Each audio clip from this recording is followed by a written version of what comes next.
بسم الله الرحمن الرحیم. دوستان ښه راغلاست. په نن درس کې موږ او تاسې انزرټ ټیب ته راځو. په دې ټیب کې موږ ټیکسټ باکس وایو. زما د تدریس طریقه یا زموږ ټول کرکولوم د افغانستان ټولې ادارې موږ چې کله یو پروګرام تدریس کوو، یو صنف تدریس کوو، موږ اپشنونه داسې نه کوو چې د یو سر نه شروع کړو ټول اپشنونه ووایو. اپشنونه وایو، ټول کمانډونه چې تاسو وینئ دا وایو، خو کلاس بندي مو ورته کړې ده. لومړی موږ تاسې هوم ټیب کې تقریبا دا ټول اپشنونه ضروري وو. ورډ چې کله موږ تاسې وایو باید د دې اپشنونو سره بلد اوسیږو.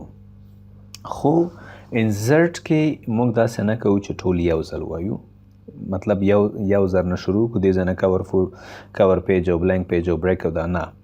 لومړی موږ تاسې ټیکسټ باکس وایو.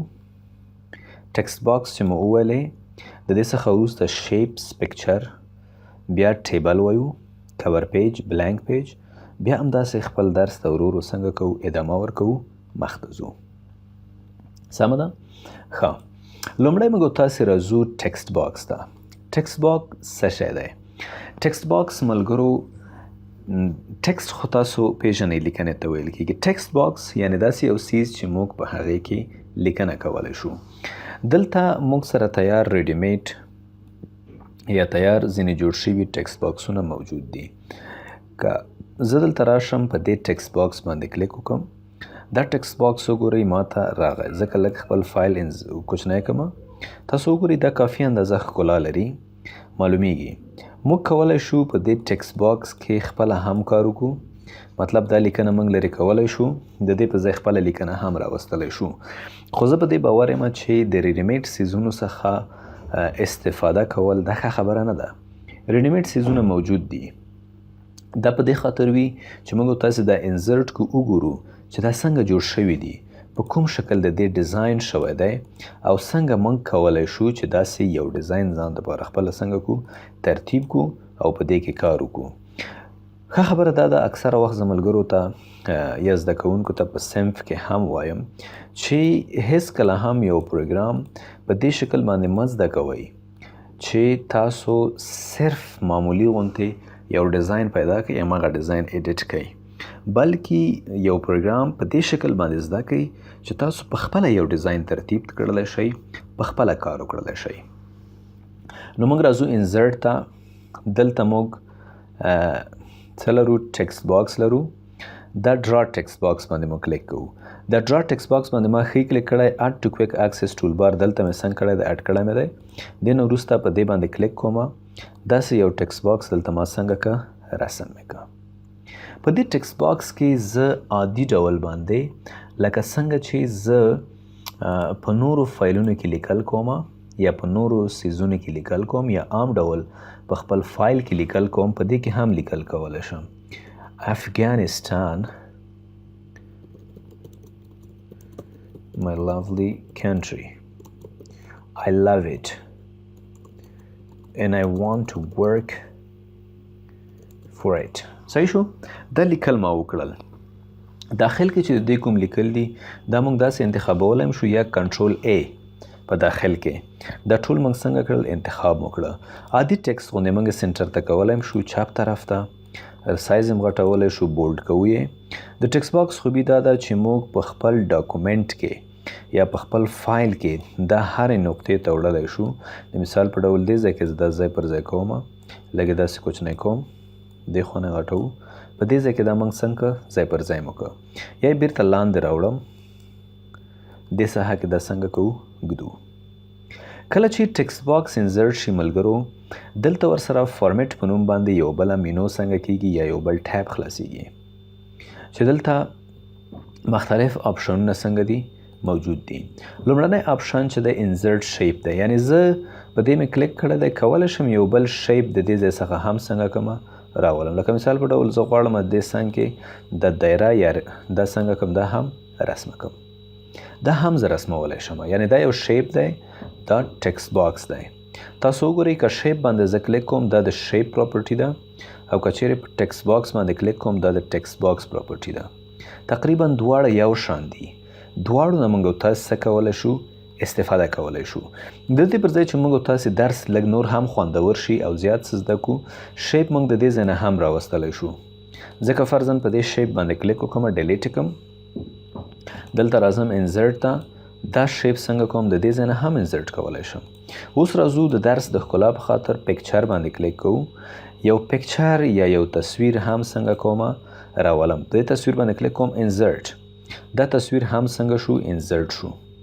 دم په دې خاطر راوستل چې موږ تاسې وګورو په پکچر کې یا تصویر کې په همدې شکل په ټیکسټ باکس کې او همدارنګه په شیپ کې موږ ځینې سیملر اپشنز لرو، یو شان اپشنونه لرو. هغه اپشنونه موږ تاسې دلته په شریکه سره زده کوو. یعنی مطلب څه دی، موږ به دلته ګوره ډېر زیات کار وکړو، په لږ درسونو کې به زیات څه ووایو یا لږ وخت کې به ډېر څه زده کړو. هم به ټیکسټ باکس اپشنونه زده کړو، هم به تصویر زده کړو، هم به د شیپ زده کړو. سمه ده؟ لومړی راځو ټیکسټ باکس ته. دلته وګورئ دا د ټیکسټ باکس پراپرټیز ده. همداسې که موږ شیپ باندې کلیک وکړو، دا د شیپ ده او دا د تصویر ده.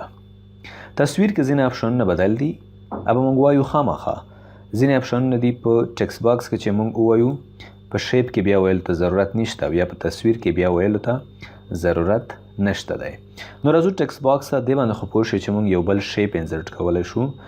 دې نقطې ته که موږ راشو چینج شیپ، زه کولی شم د دې ټیکسټ باکس شیپ څنګه کوم تغییر کوم. که زه په دې کلیک وکړم، وګوره د لیکنې سټایل او همدارنګه دا شیپ څه شو، مکمل تغییر شو.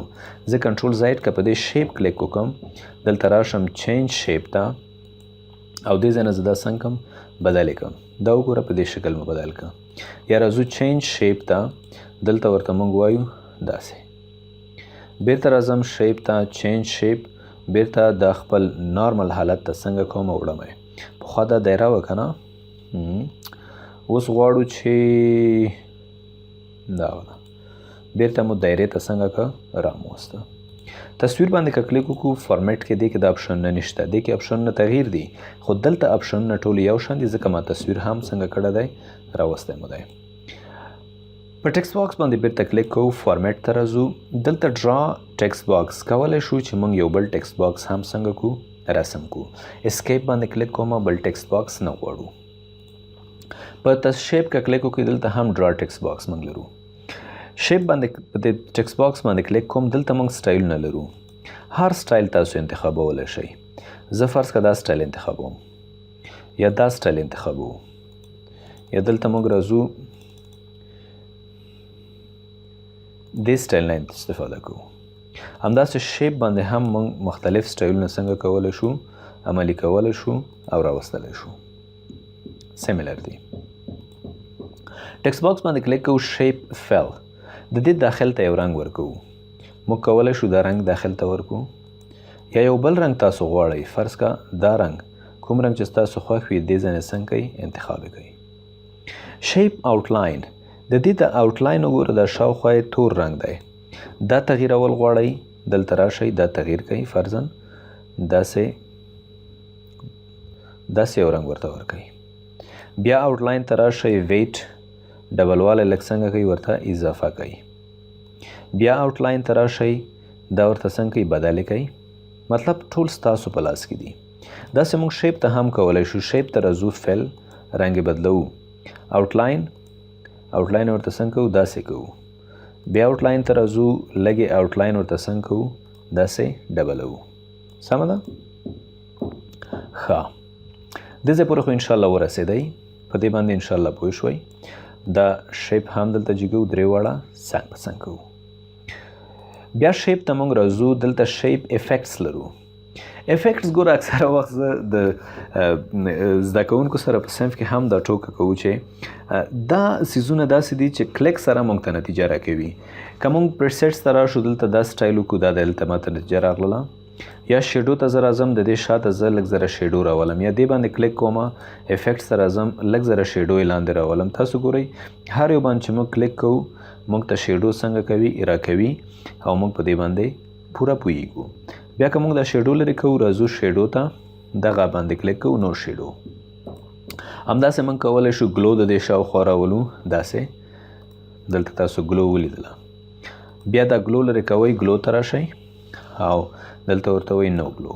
مطلب دا هغه افیکټس دي، هغه څیزونه دي 3D ته تاسو راشئ داسې 3D ډول باندې موږ تاسو په دې کې افیکټس څنګه کولی شو راوستلی شو. یعنې دا هغه څیزونه دي چې زموږ او ستاسې په لاس کې دي.